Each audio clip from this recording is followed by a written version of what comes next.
दोस्तों, हम सभी को एक बात तो बहुत अच्छे से समझ आ चुकी है, जितना इम्पोर्टेंट पैसे कमाना है उतना ही इम्पोर्टेंट पैसे को इन्वेस्ट करना भी है। इन्वेस्टिंग ही एक ऐसा तरीका है जिसे सीखकर हम अपने पैसे को मल्टीप्लाई कर सकते हैं और असली में असली वाले अमीर बन सकते हैं। असली वाले अमीर का मतलब सिर्फ शो ऑफ वाले नहीं, वो अमीर जिसके पास बहुत सी इन्वेस्टमेंट है जिससे वो अपनी एसेट्स बिल्ड करता जा रहा है। Permanent rich. इसी चीज को डिटेल में समझने के लिए हम इन्वेस्टिंग पर लिखी गई आज तक की बेस्ट बुक के बारे में डिस्कस करने जा रहे हैं, rich dad's guide to investing, जिसे रॉबर्ट कियोसाकी ने लिखा है। और हम सभी जानते हैं कि अगर पैसे के बारे में डिस्कस करना है तो रॉबर्ट कियोसाकी से बेहतर कोई हो ही नहीं सकता।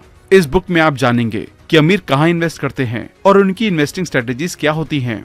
आसानी से समझने के लिए हमने इस बुक को 33 इन्वेस्टमेंट लेसन में बांटकर बताया है, जिसमें आप सीखेंगे एवरेज इन्वेस्टर से शुरुआत करके प्रोफेशनल इन्वेस्टर और अमीर बनना, मार्केट में कितने तरह के इन्वेस्टर होते हैं, सफल इन्वेस्टर बनने के लिए क्या जरूरी है, मार्केट में 90% पैसा 10% इन्वेस्टर के पास क्यों है, एवरेज और प्रोफेशनल इन्वेस्टर के बीच क्या डिफरेंस है, अमीर इन्वेस्टर बनने के लिए किसकी जरूरत है, अमीर इन्वेस्टर हर मार्केट में पैसे कैसे कमाता है, चाहे मार्केट ऊपर जाए, डाउन हो या मूविंग में चले। तो चलिए फिर शुरू करते हैं। सबसे पहले ये जानते हैं कि कहाँ इन्वेस्ट करें। ऑथर के रिच डैड कहते हैं कि सबसे पहले इन्वेस्टमेंट के बारे में तुम्हें अपने माइंड को ट्रेन करना चाहिए ताकि आप वो देख सकें जो एवरेज इन्वेस्टर नहीं देख पाता। इसके लिए इन्वेस्टमेंट के बारे में किताबें पढ़ें, सेमिनार से नॉलेज हासिल करें और अपनी अकाउंटेंट और ब्रोकर की टीम बनानी चाहिए। जितनी ज्यादा नॉलेज आप गेन करेंगे, आपका माइंड इन्वेस्टमेंट के लिए ट्रेन होता जाएगा। इसके लिए आपको इन 5 किताबों को जरूर पढ़ना चाहिए। One up on the Wall Street, coffee can investing, I will teach you to be rich, the intelligent investor और रिच डैड पुअर डैड। अब पैसे की फाउंडेशन को बिल्ड करें। इसके लिए सबसे पहले आप डिसाइड करें कि आप फाइनेंशियली किस ग्रुप का पार्ट बनना चाहते हैं, गरीब, मिडिल क्लास या अमीर। फिर उस ग्रुप में सक्सेस को पाने के लिए जरूरी एजुकेशन लें, प्लान बनाएं और कड़ी मेहनत करें। ध्यान रहे, ये सबसे जरूरी चीज है जिससे आपको अपने अल्टीमेट गोल की क्लैरिटी मिलेगी। इससे ये भी समझ आएगा कि उस ग्रुप में रहने के लिए आपको क्या सीखना होगा, क्या क्या एक्शन लेने होंगे और कितनी मेहनत की जरूरत पड़ेगी। सॉलिड फाउंडेशन के लिए हमें बहुत क्लैरिटी और एक स्ट्रॉन्ग डिसीजन की जरूरत पड़ेगी। अब हम चॉइस के बारे में जानेंगे। हर इंसान के पास लाइफ में 3 चॉइसेस होती हैं।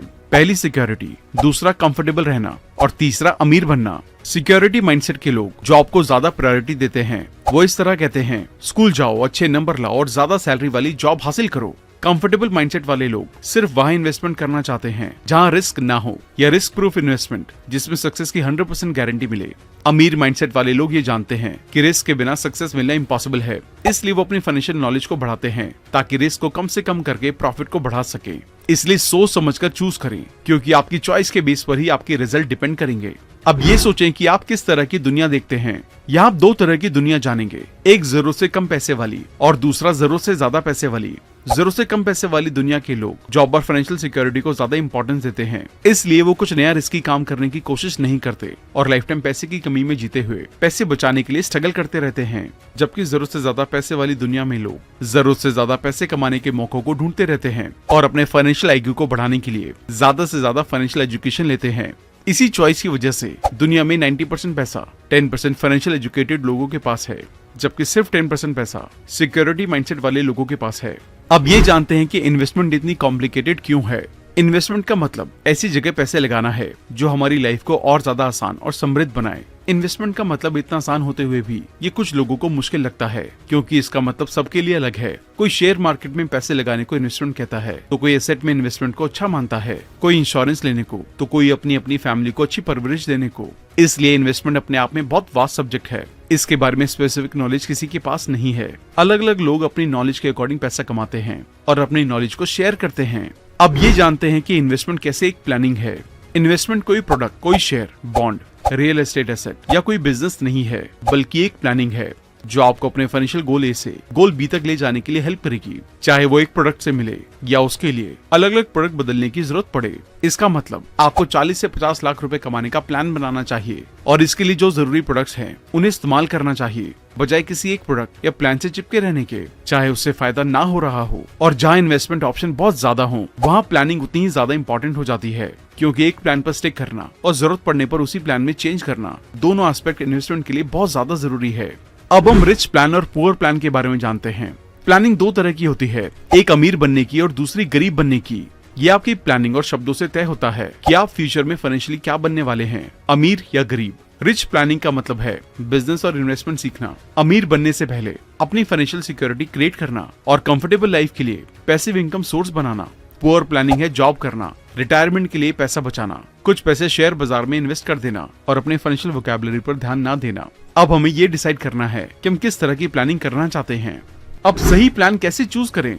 3 तरीकों को अपनाकर आप अपने लिए सही प्लान बना सकते हैं। अपने आप से पूछें कि आप कितना पैसा कमाना चाहते हैं। प्रोफेशनल इन्वेस्टर से मिलें ताकि वो अपनी नॉलेज के अकॉर्डिंग आपके लिए बहुत अच्छी प्लानिंग बना सके और आपको गाइड कर सके। रिच वोकैबुलरी जैसे इन्वेस्टमेंट और बिजनेस के बारे में अमीर इंसान की तरह सोचें। अब ये डिसाइड करें कि आप क्या बनना चाहते हैं। जैसे हमने पहले डिस्कस किया था, आप फाइनेंशियली इनमें से क्या बनते हैं, ये सब आपकी प्लानिंग के अकॉर्डिंग होता है। पहला फाइनेंशियली सिक्योर, दूसरा कंफर्टेबल और तीसरा अमीर। अगर आप अमीर बनना चाहते हैं तो आपको तीनों प्लान बनाने चाहिए। सबसे पहले फाइनेंशियली सिक्योर रहने की प्लानिंग बनाएं ताकि आपको आपकी प्लानिंग का फाइनेंशियल सपोर्ट मिले और आप इसके लिए इंश्योरेंस करवा सकते हैं। कंफर्टेबल लाइफ के लिए आपको ऐसा कोई पैसिव इनकम सोर्स बनाना चाहिए जहां से होने वाली इनकम आपकी पर्सनल खर्चों से ज्यादा हो, ताकि आप पैसों के लिए काम करने की रैट रेस से बाहर आ सके और आपको अमीर बनने का टाइम मिले। अमीर बनने के लिए पहले इन्वेस्टमेंट के बारे में सीखिए। अब हमें ये समझना है कि इन्वेस्टमेंट कैसे रिस्की नहीं है। आमतौर पर लोग इन्वेस्टमेंट को 3 रीजन से रिस्क मानते हैं। उन्हें इन्वेस्टमेंट के बारे में जरूरी ट्रेनिंग नहीं मिलती, जिसकी वजह से वो कई बार अपनी इन्वेस्टमेंट में नुकसान उठाते हैं। इन्वेस्टमेंट पर कंट्रोल नहीं होता। जिस कंपनी के शेयर या एसेट में वो इन्वेस्ट करते हैं, कम नॉलेज होने के कारण वो इन्वेस्टमेंट में होने वाले नुकसान को मिनिमाइज नहीं कर पाते। ज्यादातर लोग अंदर से इन्वेस्टमेंट नहीं करते। शेयर मार्केट में अंदर से इन्वेस्टमेंट का मतलब है किसी कंपनी के बारे में खुद नॉलेज लेना और ठीक से इन्वेस्ट करना।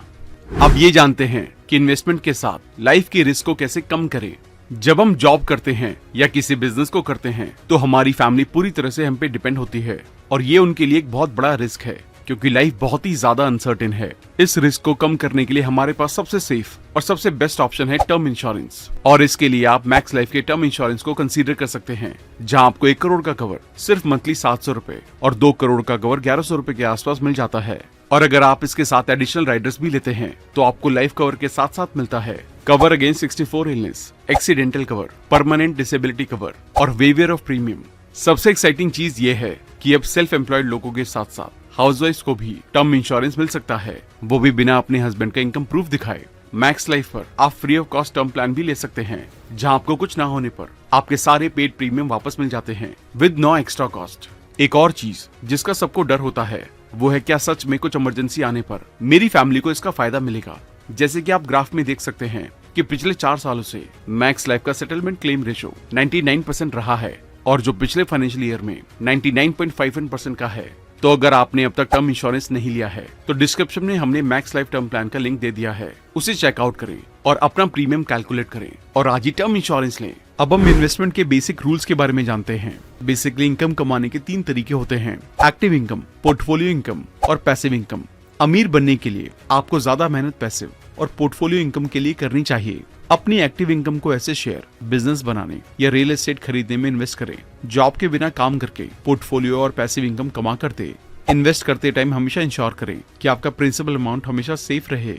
एसेट और लाइबिलिटी को समझें। एसेट का मतलब वो खर्च है जो आपकी जेब में पैसा लाए और लाइबिलिटी का मतलब जो आपकी जेब से पैसे निकाले। प्रोफेशनल इन्वेस्टर अपने इन्वेस्टमेंट के रिस्क और रिवॉर्ड फैक्टर को एनालाइज करके रिस्क को कम करके और प्रॉफिट बढ़ाते हैं। अब अपनी फाइनेंशियल एजुकेशन को बढ़ाएं। फाइनेंशियल एजुकेशन को बढ़ाने के लिए किसी कंपनी के फाइनेंशियल स्टेटमेंट पढ़ें, जैसे इनकम स्टेटमेंट, एक्सपेंस स्टेटमेंट और एसेट मेकिंग, ताकि किसी कंपनी में इन्वेस्ट करने से पहले उसकी सेल्स और मैनेजमेंट के बारे में आपको पता चल सके।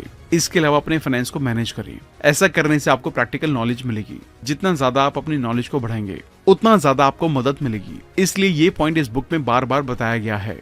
अब अपनी फाइनेंशियल नॉलेज को आसान बनाएं। जब कोई इन्वेस्टर फाइनेंशियल स्टेटमेंट पढ़ने लगता है तो एसेट और लायबिलिटी का अंदाजा लगाना आसान हो जाता है। फाइनेंशियल एजुकेशन के लिए ये 2 बातें याद रखें। पहला, कैश फ्लो आपके पास कैश ला रहा है। अपने एसेट को कैश फ्लो देने वाला बनाएं। एग्जाम्पल के लिए आप घर के रेंट की पेमेंट करते हैं, ऐसे में आपके दिए हुए पैसे के बदले कोई फाइनेंशियल रिटर्न नहीं मिलता है, तो ये लायबिलिटी हुई। दूसरी ओर आप एक अपार्टमेंट खरीदकर उसे किराए पर चढ़ा देते हैं। मान लें उसकी मंथली मैनेजमेंट कॉस्ट 2000 रुपए है और मंथली रेंट 10,000 रुपए आ रहा है, तो इससे होने वाली 8,000 रुपए की एक्स्ट्रा इनकम आपके लिए कैश फ्लो बनेगी। हो सकता है अभी इसको लेने के लिए आपको लोन लेना पड़े, लेकिन जब लोन खत्म होगा तो ये सेट होगी, या फिर बिना लोन के घर खरीदने के बारे में सोचें। अब हम गलतियों के मैजिक के बारे में समझते हैं। मिस्टेक सक्सेस का एक हिस्सा है। जो गलती से बचे रहने की कोशिश करते हैं वो इन्वेस्टमेंट और बिजनेस के बारे में जरूरी लेसन नहीं सीख पाते और लाइफ टाइम स्ट्रगल करते हैं। गलती ना करना ऑथर के पुअर डैड की तरह है। जो ऑथर्स अक्सर पैसे को लेकर ऐसी बात कहते थे, मैं कोई फाइनेंशियल रिस्क नहीं लूंगा क्योंकि मैं पैसे खोना नहीं चाहता। इसी तरह बेसिक इन्वेस्टमेंट और मैनेजमेंट की एजुकेशन नहीं लेना, सिर्फ प्रॉफिट पर ध्यान देना भी फेलियर की तरफ ले जा सकता है। दूसरी तरफ ऑथर के रिच डैड फाइनेंस, इन्वेस्टमेंट, अमीर लोगों की वोकैबुलरी सीखते हैं और अननोन फील्ड्स को ट्राई करते रहते थे। छोटी छोटी गलतियां करने से नहीं डरते थे, उनसे सीखते और अगली बार बेहतर परफॉर्म करते थे। अब हम अमीर बनने की कीमत के बारे में जानेंगे। अगर कोई इंसान सोचता है कि पैसे कमाना मुश्किल है, तो उसके लिए ये झूठ भी सच है।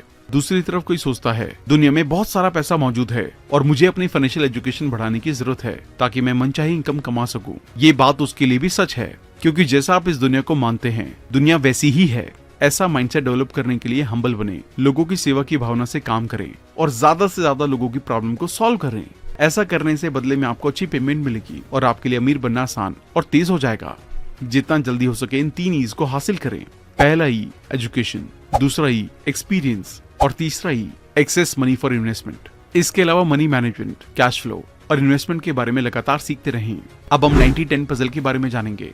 यहाँ तरुण 10% इन्वेस्टर के बीच में डिफरेंस बताते हैं, जिनके पास 90% पैसा है और बाकी 90% जो सिर्फ 10% पैसे कमाते हैं। जो 10% इन्वेस्टर 90% पैसे कमाते हैं, वो ज्यादा एसेट बनाने पर ध्यान देते हैं। वो अपने 3 E's को बढ़ाते हैं ताकि अपना बिजनेस या एसेट बना सके।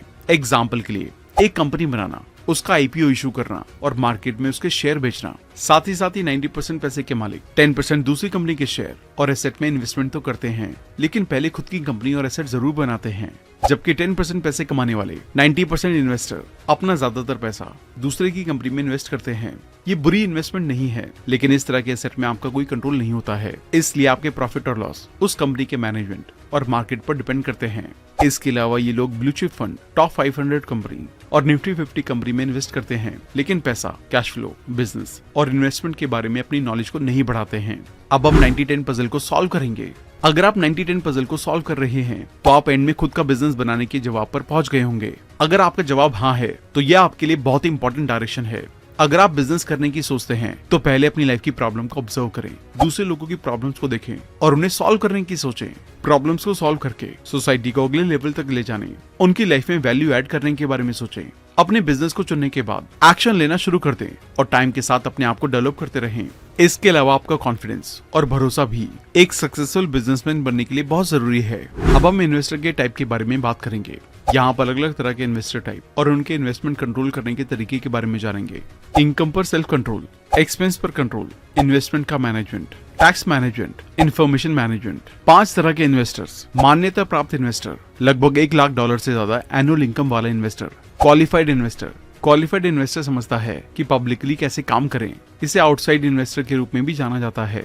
म्यूचुअल इन्वेस्टर, इसके पास 3 E's होते हैं और ये इन्वेस्टमेंट की दुनिया को समझते हैं, जैसे टैक्स और कॉर्पोरेट लॉस का इस्तेमाल करके कैसे टैक्स को कम किया जाए। इनसाइडर इन्वेस्टर, ये कंपनी मैनेजमेंट के अंदर बना रहता है, उन्हें जानता है और उनके डिसीजन पर इम्पैक्ट डालता है।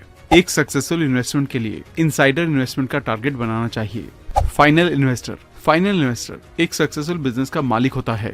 तो सबसे पहले बात करते हैं मान्यता प्राप्त इन्वेस्टर के बारे में। जैसा कि हमने पहले डिस्कस किया कि मान्यता प्राप्त इन्वेस्टर ज्यादा इनकम वाला इन्वेस्टर होता है। मान्यता प्राप्त इन्वेस्टर अलग अलग देश के अकॉर्डिंग अलग अलग है। फॉर एग्जाम्पल, अमेरिका में $2 लाख एनुअल इनकम वाला इन्वेस्टर माना जाता है। मान्यता प्राप्त इन्वेस्टर के पास बहुत पैसा होता है, लेकिन उनके पास इन्वेस्टमेंट के बारे में ज्यादा नॉलेज नहीं होती। 3 E's के बारे में बात करें तो उनके पास एक्स्ट्रा इनकम होती है, जबकि बाकी चीजों की कमी होती है। ये ज्यादा रिस्क वाले इन्वेस्टमेंट भी कर देते हैं। अब हम क्वालिफाइड इन्वेस्टर के बारे में बात करेंगे। एक ऐसा इंसान जिसके पास पैसा है और साथ ही इन्वेस्टमेंट के बारे में कुछ नॉलेज होती है, उसी को क्वालिफाइड इन्वेस्टर कहते हैं। क्वालिफाइड इन्वेस्टर का इन चीजों पर कंट्रोल होता है, अपने आप पर, इनकम, एक्सपेंस, एसेट और लाइबिलिटी पर, खरीदने और बेचने पर। इनमें 3 E's इस तरह से होते हैं। एजुकेशन होती है, एक्सपीरियंस कम होता है, एक्स्ट्रा इनकम बहुत कम होती है। अब हम म्यूचुअल इन्वेस्टर के बारे में बात करेंगे। म्यूचुअल इन्वेस्टर उतना ही जानता है जितना क्वालिफाइड इन्वेस्टर, लेकिन इससे टैक्स और कॉर्पोरेट लॉस के बारे में बहुत अच्छी जानकारी होती है। ये इन्वेस्टमेंट का एक अच्छा लेवल होता है। अगर कोई यहाँ है तो अप, डाउन या मूविंग मार्केट में लाखों डॉलर बनाना मुश्किल नहीं है और कई अमीर लोग इसी लेवल पर होते हैं। Insider investor, insider investor investment के अंदर होते हैं और इन्वेस्टमेंट या कंपनी के मैनेजमेंट और डिसीजन पर कंट्रोल रखते हैं। एग्जाम्पल के लिए, इनके अपने बिजनेस में मालिक के रूप में बिजनेस पर कंट्रोल होता है, या ये दूसरी कंपनी के सबसे बड़े शेयर होल्डर बनकर कंट्रोल करते हैं। ज्यादातर ऐसे इन्वेस्टर इंटरनेशनल होते हैं। इनसाइडर इन्वेस्टर के पास 3 E's भी मौजूद होते हैं। फाइनल इन्वेस्टर वो होता है जो ऐसा एसेट बनाता है जो इतना अवेलेबल होता है कि लाखों लोगों तक पहुंच जाता है। जैसे बिल गेट्स का माइक्रोसॉफ्ट सॉफ्टवेयर। ये इन्वेस्टर ऐसी बड़ी कंपनी को बनाते हैं जिनमें दूसरे इन्वेस्टर इन्वेस्ट करते हैं। फाइनल इन्वेस्टर सभी इन्वेस्टमेंट कंट्रोलर को कंट्रोल करते हैं, साथ ही इनके पास 3 E's होते हैं।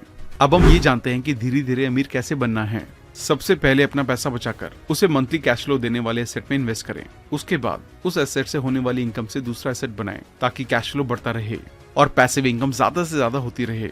और इसी तरह आपको तब तक एसेट बनाते रहना चाहिए जब तक अपने तय किए गए फाइनेंशियल गोल हासिल करके अमीर ना बन जाए। जैसे कि एक घर लेना, उसे रेंट पर देना, उस रेंट के पैसे को इकट्ठा करके दूसरा घर लेना, फिर उससे भी रेंट कमाना और इस प्रोसेस को तब तक रिपीट करना जब तक आप अपने फाइनेंशियल गोल तक नहीं पहुंच जाते। अब हम जॉब करते हुए अमीर बनने के तरीके के बारे में जानेंगे। इसके लिए इन स्टेप्स को फॉलो करें। पार्ट टाइम एसेट बनाएं। अपनी जॉब के साथ साथ आपको अपने खाली टाइम में अपना पार्ट टाइम बिजनेस शुरू करना चाहिए। जरूरी स्किल्स और लॉ सीखें। पार्ट टाइम में आपको बिजनेसमैन और इन्वेस्टर बनने के लिए जरूरी स्किल्स और लॉ सीखने चाहिए, जैसे communication skills, leadership skills, team management skills, tax laws, corporate laws. यहाँ आप जितनी ज्यादा मेहनत करेंगे उतनी जल्दी आप सक्सेसफुल होंगे। अब हम एंटरप्रेन्योर बनने की बर्निंग डिजायर के बारे में बात करेंगे। अमीर बनने के लिए आपके पास एंटरप्रेन्योर बनने की एक बर्निंग डिजायर होनी चाहिए और इसे आप इन तरीकों से अपने अंदर डेवलप कर सकते हैं। इन्वेस्टमेंट के लिए पैसे सेव करें। पैसे बचाते टाइम अपने दिमाग में हमेशा ये बात रखें कि आप ज्यादा पैसे कमाने के लिए जोड़ रहे हैं, ना कि मूवीज या नाइट आउट में खर्च करने के लिए। आपको जितनी जल्दी हो सके एक बिजनेस शुरू करना चाहिए। चाहे किसी भी प्रॉब्लम को सॉल्व करने वाले प्रोडक्ट के साथ आप शुरुआत करें। स्किल्स में स्टेप बाय स्टेप इंप्रूव करते हुए आपको अपने 3 E's में इंप्रूव करना चाहिए और कई फाइनेंशियल स्टेटमेंट को पढ़ना चाहिए। अब हम बिजनेस शुरू करने के तरीके के बारे में जानेंगे। बेसिकली बिजनेस शुरू करने के 3 कारण होते हैं। ज्यादा कैश फ्लो कमाने के लिए, इसके लिए आप कोई बिजनेस बिल्ड करके या कोई प्रॉपर्टी रेंट पर देकर उसे मंथली कैश फ्लो कमा सकते हैं। इसे बेचने के लिए, इसके लिए आप बिजनेस बिल्ड करके उसे बेच दें और उससे मिले पैसों से आप ज्यादा कैश फ्लो देने वाले एसेट में इन्वेस्ट कर सकें। बिजनेस बनाएं और इसे पब्लिक करें। इसके लिए आप एक सोशल प्रॉब्लम सॉल्व करने वाली कंपनी बनाएं। उसके लिए IPO इशू करें ताकि जब कोई आपकी कंपनी के शेयर खरीदे तो आपकी इनकम जनरेट हो सके। तो बिजनेस शुरू करने से पहले आपको इनमें से कोई रीजन चुनना होगा और उसके अकॉर्डिंग प्लानिंग करनी होगी। अब हम कैश फ्लो मैनेजमेंट के बारे में बात करेंगे। जैसे बॉडी में खून की जरूरत होती है, उसी तरह बिजनेस में कैश फ्लो बहुत जरूरी होता है। कैश फ्लो उसी दिन से शुरू होना चाहिए जिस दिन से आप बिजनेस शुरू करते हैं। आपको हमेशा अपना कैश फ्लो पॉजिटिव बनाए रखने पर फोकस करना चाहिए। ये एक ऐसी चीज है जिस पर बहुत से नए बिजनेस फोकस नहीं करते और यही कारण है कि ज्यादातर बिजनेस बंद हो जाते हैं। डेली कैश फ्लो आपके बिजनेस के लिए बहुत ज्यादा क्रूशियल है।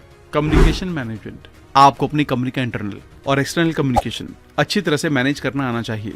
एक्सटर्नल कम्युनिकेशन में ये सब शामिल होते हैं: sales, distribution, customer service, investor relationship, public relationship. और इंटरनल कम्युनिकेशन में ये शामिल है अपनी पूरी टीम के साथ सक्सेस और फेलियर को शेयर करना, एम्प्लॉइज के साथ रेगुलर मीटिंग्स, एडवाइजर्स के साथ regular communication, human resource policies. System management. आपको एक ऑटोमेटिक और हर पर्सन की स्पेसिफिक जिम्मेदारियों को क्लियरली डिफाइन करने वाला सिस्टम बनाना चाहिए। आपके सिस्टम में सब शामिल होना चाहिए: daily office operating system, product development system, manufacturing और inventory system, order processing system, billing और accounts receivable systems, customer service system, accounts payable systems, marketing system, human resource system, general accounting system, general corporate system, physical location management system. अब हम legal management के बारे में बात करेंगे। आपको अपने जरूरी लीगल डॉक्यूमेंट्स बनाने चाहिए क्योंकि ये डॉक्यूमेंट्स आपको इंटेलेक्चुअल प्रॉपर्टी के लिए स्पेसिफिक सिक्योरिटी और ओनरशिप प्रोवाइड करेंगे। इस तरह की सिक्योरिटी के बिना आप सब कुछ खोने का रिस्क उठा सकते हैं। एक बार जब आप अपने इंटरेस्ट को सिक्योर कर लेते हैं तो आप इसे दूसरों को लाइसेंस या फ्रेंचाइजी के रूप में बेच सकते हैं। इससे आपको रॉयल्टी इनकम कमाने का मौका मिलेगा। कुछ फील्ड्स में आपको अपने लॉ पर्सन से डिस्कशन करके मदद लेनी चाहिए, जैसे corporate laws, consumer laws, intellectual property laws, share holder laws, product management. Company का प्रोडक्ट जिसे फाइनली बायर खरीदता है BI ट्रायंगल का सबसे आखिरी फैक्टर है। ये सबसे जरूरी हिस्सों में से एक है। इसी वजह से ही कैश फ्लो आता है और कंपनी चलती है। इसलिए अपने प्रोडक्ट को हमेशा कस्टमर ओरिएंटेड बनाते रहें। इसी के साथ BI ट्रायंगल में एक आपका बिजनेस सिस्टम जो प्रोडक्ट को बनाकर कस्टमर तक पहुंचाता है और प्रॉफिट कमाता है, उसे ठीक से चलाने की भी जरूरत है। जैसे हो सकता है कि हम में से बहुत से लोग मैकडॉनल्ड से अच्छा बर्गर बना लें, लेकिन शायद कुछ लोग ही उससे अच्छा सिस्टम बना पाएंगे। तो दोस्तों, ये थी rich dad guide to investing की बुक समरी। इसके साथ साथ आप टर्म इंश्योरेंस के लिए